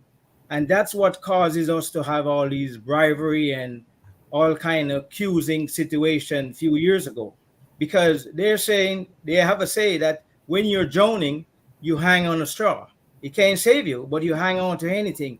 And these things need to be highlighted in our charter, that you have to live and own a property in the city here for at least 5 years, because you at least you have some responsibility. You have a mortgage to pay. You have water bill, electricity, telephone, whatever bills you have to pay. You have to monitor, budget your income. So that's a learning process, even if you don't have a business.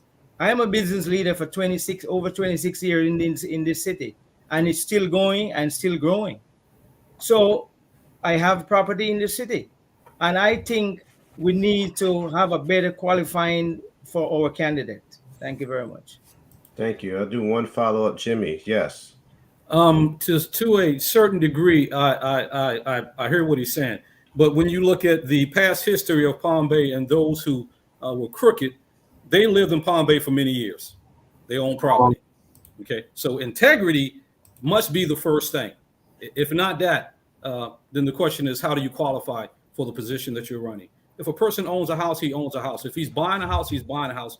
And those things are important, because you do want investors to have a planting their feet in the city. That is crucial also. But what we're looking at more than anything is integrity. And that has to be the major factor why the person is running for the position. And just to be clear, Jimmy, you're saying that you do own in Palm Bay? Yes, I do. Okay. Can I follow up? Phil, yes, I give you 60 seconds. Phil. So for education purpose for our viewers, the requirements are set in the charter. So it is stated that you have to be a resident of the city of Palm Bay for at least 2 years to run for city council. That's what's stated in the charter. So there are standards that are set. To Mr. Gary's point, every renter has to pay a water bill, a light bill, the utilities bills. Every renter has to pay those things. All the residents have to pay that into the city. So that qualification of being a homeowner, they all pay that too. The renters pay the same thing.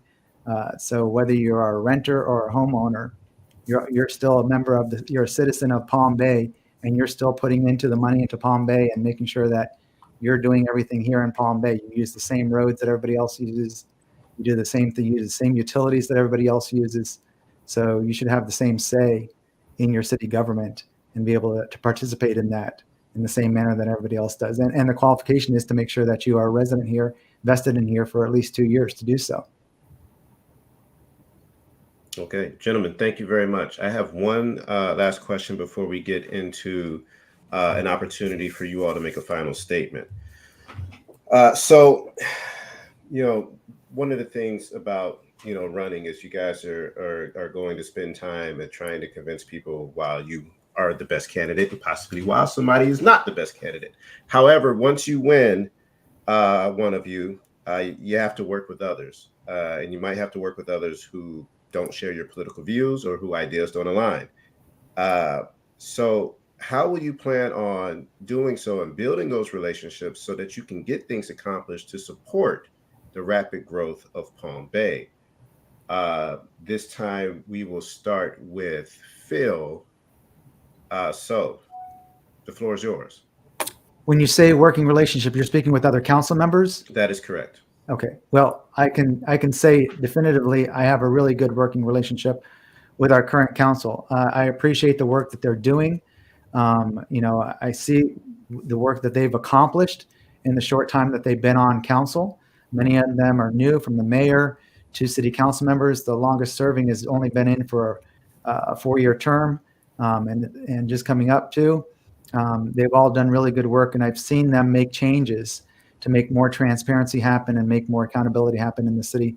And I feel I would work really well with our current city council, and making sure that we stay what I like to call as a Palm Bay United, trying to work together and building the best Palm Bay possible. Thank you very much. Pete, sir, same question. How will you work with others, even if your political ideas and ideas don't align, to get things accomplished to support the rapid growth of Palm Bay? Sure. I've been proven to work with others. I serve on 5 boards when it comes to the city or to the county. They're all bipartisan boards. They're Democrats, Republicans, MPAs. They all serve on these boards, and I work with all of them just fine. And that the same goes for any workspace that I do. So I don't really see a problem with it. Okay. Thank you very much, sir. Alfie, the same question, please, sir. Yes, sir. I don't got a problem at all. I don't have a problem to work with, any city council, the mayor, city manager, staff in a whole, because I've been volunteering for this city for at least 12 years. Many boards, many contribution, donations, that type of thing. And we have a very good relation. Our present council, I don't have a problem to work with them. We all share our opinion. And as you know, one of the rules is that you got to disagree to agree and stuff like these. But the main focus is to know what needed to be done in our city to make it a better place to live, work, and play. And you have to put that in place. And we have a workshop and stuff like this. And we always discuss the main future of our city. This is one of the main reasons why I'm running for office. A couple of years ago, this city was going under with all this, accusing and arresting and that kind of deal. And I just figure it was, lowering our standard. And I will go in there to share my experience with our present council and some real good ideas that's in me. I will share it with them with a joy and please mind. Yes, sir. Thank you very much. Jimmy, same question. There we go. I'm sorry. How will you work with others, even if your political views or ideas don't align, to get things accomplished to support the rapid growth of Palm Bay? Well, really just working with them and not allowing my political views to get in the way. It's very important to have that diverse between people so that we can come to a platform of working together, understanding each other, and even building a relationship with your council members. That's very important. There lies the success. If council members can't work together, you're going to have a disruption, and that's crucial to me right there. Being able to work with one another in spite of differences. You can't wear your feelings on your sleeve. You have to see the bigger picture and press forth that mark. All right, gentlemen, I want to thank you very much for coming on here tonight, answering these questions that were given to us by Palm Bay Live, which I believe collected these from citizens from around the great city of Palm Bay.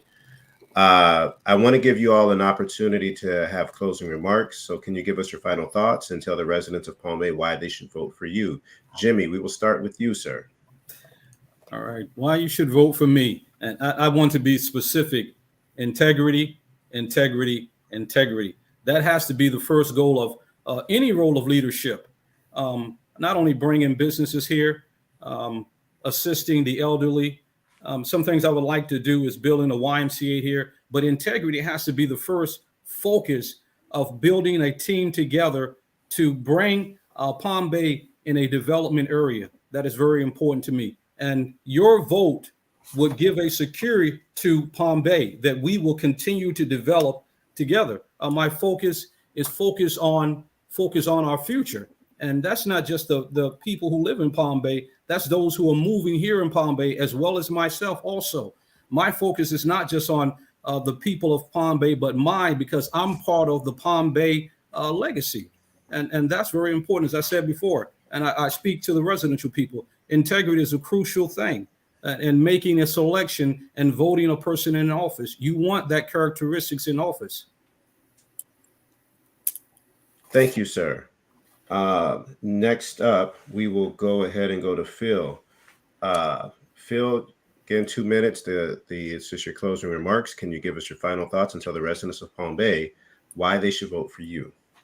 Yeah, thank you. First of all, if you've made it this far, it's been a long night. Congratulations. I commend you on your interest in wanting to know more about Palm Bay's future in this short-term election. I realized, I've got many goals for Palm Bay, from affordable housing, infrastructure improvements, land preservation, as we talked about tonight.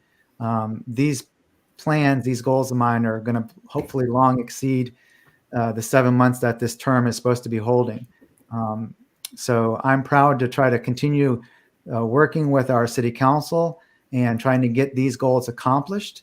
Whatever the outcome, I am asking for your vote so that I can help get these things accomplished on the city council. But I'll do what needs to be done to make sure that these goals become a reality one way or another. These will benefit the citizens of Palm Bay and our city as a whole. I'm asking for your vote and for your support on March 8th to help make those goals become a reality and bring up Palm Bay United. Thank you. Thank you, Phil. Pete. Yes, sir. So this is the time for the closing remarks, your final thoughts, and why should these residents vote for you? Okay. Well, Palm Bay lost a hardworking councilman, and we need a proper replacement to match. Palm Bay needs an informed councilman who knows of the local issues, the issues with the lagoon, like I explained with the manatee deaths, and the economic downsides a poorly rated lagoon has. The $150 million road bond program that continues to be on autopilot. One whose name is associated with popular efforts such as infrastructure upgrades and lagoon restoration projects. I heard somebody speak of integrity. Palm Bay will gain a truthful councilman. My name was not mentioned in any FBI or FDLE investigations in the past. I'm a vetted taxpayer who paid over $3,000 in taxes. Palm Bay will benefit from an accountable councilman. I am no lame duck. I'm a believer in a responsive government, and I have proven that. Pete Filiberto, and that local councilman who will use common sense. To my friends in West Pine Estates, I will encourage developer-funded projects, such as proper signage, street lights, and traffic signals at St. John's Heritage Parkway, Emerson, Pace, Malabar Road. To my neighbors in Palm Lake Village, Turkey Creek, Plantation Circle, and those near my alma mater and Bayside Lakes, I will stick to the comprehensive plan, and I am opposed to the urban sprawl that strains our police and fire, our utilities, and our schools. To the taxpayers in Unit 30 and those many others with third world pavement, you're paying into a $150 million road bond program. Let's get you scheduled for some fresh asphalt. And to the families in Lockmar, we will provide police and fire with the tools they need to ensure your kids can play safely. I will boost proactive policing efforts to prevent vehicular burglaries and other crimes. And finally, to the new folks here who moved here from out of state, I welcome you to Palm Bay. I intend to keep the same culture and characteristics that brought you here and object to those government interferences that forced you to leave your state. In the end, I eat where you eat, shop where you shop, drive where you drive, and pay taxes where you pay taxes. I will vote on March 8th, and I ask that you do too, for the informed, honest, and accountable candidate, Pete Filiberto. All right. Thank you, sir. Thank you. Alfie, this is your opportunity to give us your final thoughts and tell us why the residents should vote for you. You have 2 minutes, sir. Yes, good night. Good night to all our residents that's watching this program. I am Alfie Agari, long-time resident in this community, and I have assisted to build this community physically. I got many children and grandchildren in our city, and I have a great interest to protect our city, to make it a better place to work, live, and play for a long time. Years, many years to come, that our grandchildren can enjoy what had left. One candidate was emphasizing on integrity, but let me tell you, you got to be loyal. Integrity is very important, very important. But you got to be loyal to our citizen, and you got to be very transparent to our citizen. And that, I think, the citizen deserve, because there's a lot of things goes on, and it's not transparent, it's not informative to our citizen. And at the end of the day, they feel bad when they actually heard about it. I am trying my best to make sure that we think about our citizen, all the well-being of our veterans. This is something I emphasize on because a lot of our veterans are homeless. And we have to emphasize on that. I will put infrastructure in place, ensure the working class. And lastly, I need to respect the constitutional rights of our citizen and make good decision with our council member for the future of our city. Thank you.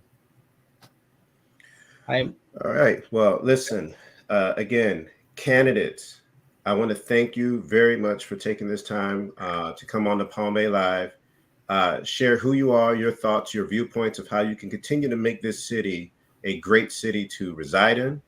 To all of you that listened to these candidates, I appreciate you for coming on. I want to say to Amy, who I believe jumped off, I agree with what she said. I hope that you like and you share this so that more of our citizens can know our candidates and what their plans are to continue to make this a great city. We do need people to get out and vote. So please make sure you continue to communicate, make those aware, share your opinions and your thoughts about who we should put in the seat. And hopefully we will have a great turnout come March 8th. I am David Jones. I am here representing Palm Bay Live. I want to thank them for the. Oh, that was good timing right there. Yeah, unfortunately, he ended. So thank you again, Palm Bay, for the opportunity. And thank you all for joining us tonight. Yeah.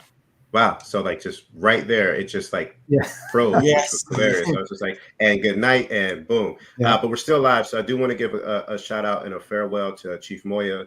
Good luck and Godspeed. Thank you for everything that you've done for our city. We really appreciate you. And I'm sure that we're going to get a new police chief that's going to do bigger and better things, because that's what we do in Palm Bay. We don't get the same, we upgrade. So I'm looking forward to who we get to work with in the future. Thank you, candidates, for coming on. And ladies and gentlemen, have a great night. Thank you. Thank you, David. Thank you, Kevin. Yeah, thank you. Bye-bye. Thank you all.